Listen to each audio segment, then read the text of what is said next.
Rasulullah Shallallahu Alaihi Wasallam dikenal memiliki beberapa pedang sebagai alat untuk menegakkan tauhid ketika itu. Setidaknya, baginda Nabi memiliki 9 buah pedang dan masing-masing pedang tersebut mempunyai nama. Pedang Al-Ma'thur adalah salah satu pedang peninggalan Nabi Shallallahu Alaihi Wasallam yang masih bisa kita lihat sampai hari ini. Pedang itu kini tersimpan di Museum Topkapi Istanbul, Turki. Pedang ini memiliki panjang sekitar 100 cm dengan gagang yang terbuat dari emas bentuknya mirip kepala ular. Kemudian pedang itu dihiasi batu-batu mulia yang cantik yang membentuk menyerupai bunga-bunga. Pedang ini bermata 2 dan ujung dari pedang ini dibuat runcing sehingga bisa untuk menikam musuh dengan mudah dan mematikan.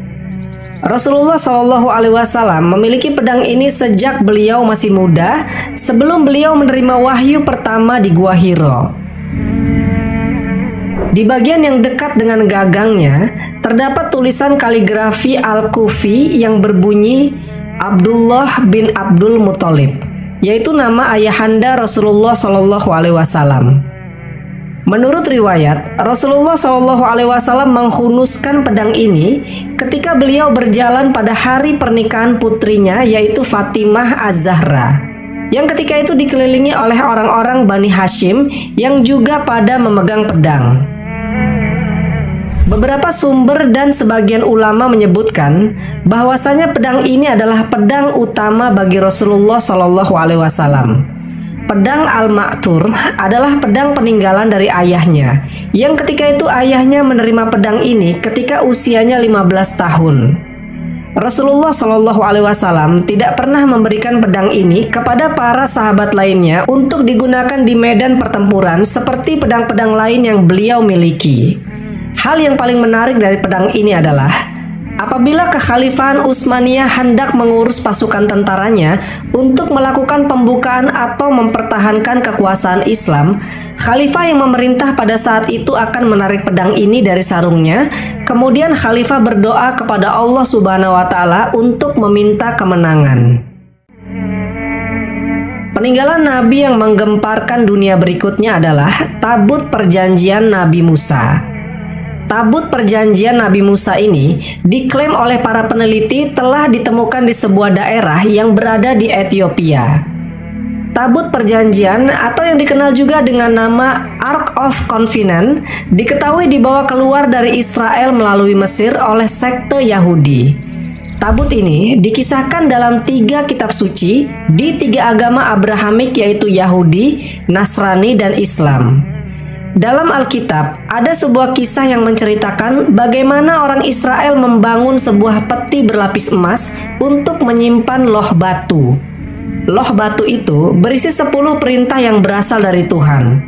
Sementara jika di dalam Islam, tabut itu merupakan sebuah tanda bahwasanya Tolut akan menjadi raja. Peperangan Tolut dan Jalut sangat terkenal kisahnya di Al-Quran, di mana pada akhirnya Daud mengalahkan Jalut dalam duel 1 lawan 1. Jika teman-teman ingin tahu bagaimana serunya duel itu, bisa tonton di link yang ada di pojok kanan ini ya. Peneliti dan arkeolog yang tergabung dalam Bible Archaeology Search and Exploration Institute atau BASE mengklaim bahwa mereka telah menemukan tabut perjanjian itu. Tim peneliti dari BASE menemukan bukti yang meyakinkan bahwasanya tabut perjanjian itu telah dibawa keluar melalui Sungai Nil. Tabut perjanjian itu lebih tepatnya kini berada di dataran tinggi terpencil dari Kus kuno yang sekarang menjadi bagian dari negara Ethiopia. Para peneliti mengklaim bahwa sekte Yahudi yang dipimpin oleh Raja Manasye dari Israel membawa tabut perjanjian itu melalui Sungai Nil. Tabut perjanjian itu akhirnya mencapai tempat peristirahatan terakhir di Gereja Bunda Maria di Zion yang berada di kota Aksum, Ethiopia Utara. Mereka belum secara langsung menyaksikan tabut itu dengan mata kepala mereka sendiri, karena mereka menolak untuk masuk ke tempat itu karena terdapat aturan khusus yang harus dipatuhi. Hanya 1 orang suci yang diperbolehkan untuk melihatnya, karena dikatakan bahwa mata dunia akan mencemari tabut perjanjian itu. Selanjutnya adalah tongkat Nabiullah Musa alaihissalam. Di dalam kisah kenabian Musa, beliau mendapatkan petunjuk dari Allah untuk memukulkan tongkat ini ke air. Dan ketika itu lautan jadi terbelah dua, sehingga Bani Israel bisa menyelamatkan diri dari kejaran tentara Fir'aun dengan cara berjalan melewati lautan yang terbelah tersebut. Melalui tongkat ini juga, mukjizat-mukjizat Musa lainnya ditampakkan. Seperti berubahnya tongkat ini menjadi ular raksasa, di mana waktu itu Musa sedang menghadapi perlawanan dari tukang-tukang sihirnya Fir'aun. Artinya, tongkat ini dipercayai oleh orang-orang memiliki kesaktian yang luar biasa. Padahal menurut pemahaman Islam, itu hanyalah tongkat biasa. Allah Subhanahu wa Ta'ala lah yang membelah lautan waktu itu melalui perantara tongkat ini dan nabinya yaitu Musa alaihissalam. Dan menurut para ahli sejarah, tongkat ini sekarang berada di dalam tabut perjanjian yang telah kita ceritakan tadi, yang katanya sekarang ada di Ethiopia. Tapi berita tentang kebenaran itu pun masih diawang-awang, karena yaitu tadi, para peneliti tidak berani masuk untuk melihat tabut perjanjian itu karena ada sebuah larangan. Peninggalan Nabi selanjutnya adalah kunci pintu Ka'bah. Kunci ini mempunyai ukuran 35 cm yang dibungkus dengan kain hijau dan bordir berwarna emas. Kini, kunci Ka'bah pada masa Nabi Shallallahu Alaihi Wasallam itu tersimpan di Museum Topkapi Istanbul, Turki. Kemudian seiring berjalannya zaman, bentuk dari kunci Ka'bah ini telah mengalami banyak perubahan. Dari yang awalnya terlihat simpel, sekarang bentuknya lebih kompleks dan rumit.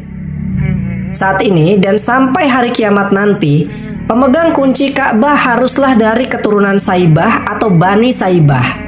Saibah adalah salah seorang sahabat Nabi Shallallahu Alaihi Wasallam sekaligus sepupu dari Utsman bin Affan. Dan saat ini kunci Ka'bah yang sekarang dipegang oleh salah seorang keturunan Saibah, yaitu Syekh Abdul Qadir bin Toha al-Saibi. Beliau adalah orang yang bertanggung jawab untuk membuka dan menutup pintu Ka'bah serta mencuci bangunan Ka'bah tersebut. Beliau mengatakan Ka'bah dicuci atau dimandikan 2 kali dalam setahun, yaitu pada 15 Muharram dan permulaan bulan Sya'ban. Acara ini biasanya dihadiri oleh Raja Arab atau Emir Mekah. Peninggalan kelima yaitu penemuan Istana Nabi Daud alaihissalam. Ada 2 bangunan yang ditemukan dalam penggalian oleh arkeolog Yerusalem. Mereka menduga bangunan itu merupakan reruntuhan istana seorang raja yang terkenal yang bernama Raja David. Atau bila di Islam dia dikenal sebagai Raja Daud atau Nabiullah Daud alaihissalam. Kesimpulan itu muncul setelah para arkeolog melakukan penggalian di situs yang mereka yakini sebagai benteng kota Yudea di Syaraim pada 2013. Syaraim yang kini lebih dikenal dengan nama Khirbet Kiafa adalah lokasi yang dipercaya menjadi tempat Nabi Daud duel 1 lawan 1 dengan raksasa Jalut yang dari hasil itu dimenangkan oleh Daud. Kiafa adalah situs kota benteng kuno yang menghadap lembah Elah, dan itu diperkirakan dari abad ke-10 sebelum Masehi. Reruntuhan benteng itu ditemukan pertama kali pada tahun 2007 di dekat kota Bet Shemesh, Israel, yang berjarak 30 km dari kota Yerusalem.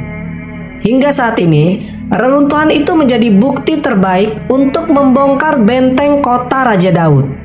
Penemuan ini menjadi bukti yang tak terbantahkan atas keberadaan pusat kekuasaan di Yehuda selama masa kepemimpinan Raja Daud alaihissalam.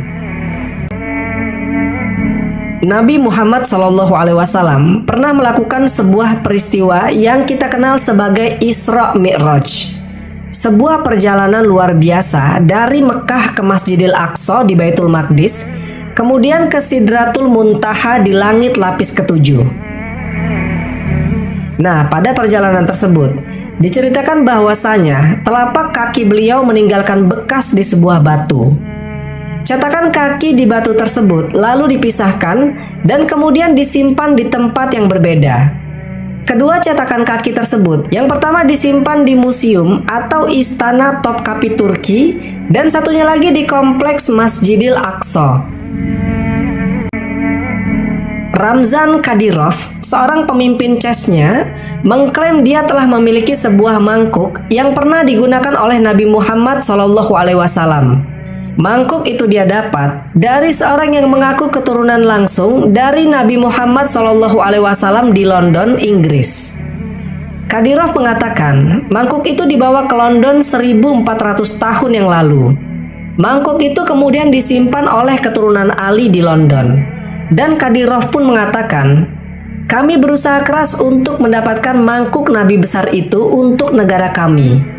Kadyrov pun menyimpan mangkuk itu di sebuah masjid di Chechnya dan dibawa keluar setiap tahun, tepatnya pada hari ulang tahun Nabi Muhammad SAW. Dan pada saat mangkuk tersebut dikeluarkan, Kadyrov mempersilahkan siapa saja yang ingin melihat bagaimana bentuk mangkuk Nabi besar Muhammad SAW itu.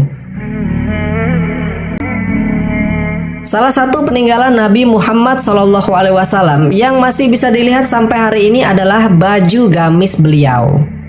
Sepotong baju milik Rasulullah SAW ini masih tersimpan dan pernah dipamerkan di Masjid Hirkay Sharif, Istanbul, Turki.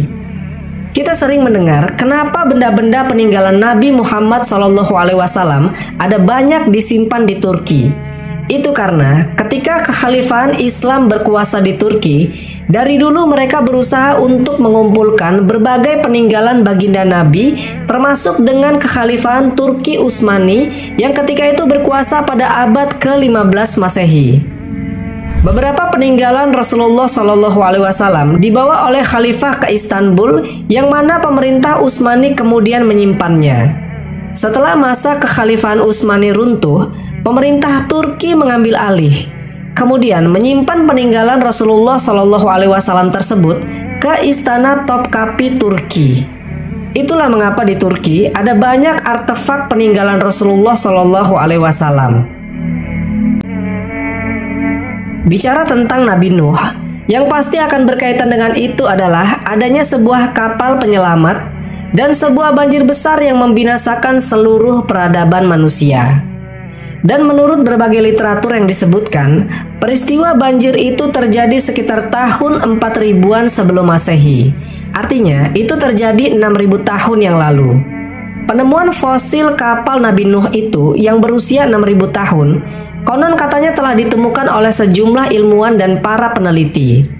Salah satu klaim penemuan fosil kapal Nabi Nuh yang menarik perhatian orang-orang itu dilakukan oleh Noah Ark Ministries International atau NAMI.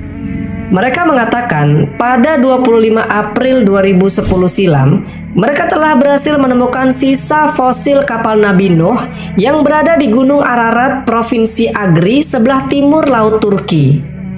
99,9% mereka yakin bahwa struktur kayu yang mereka temukan di ketinggian 12.000 kaki itu berusia 4.000 tahun lebih.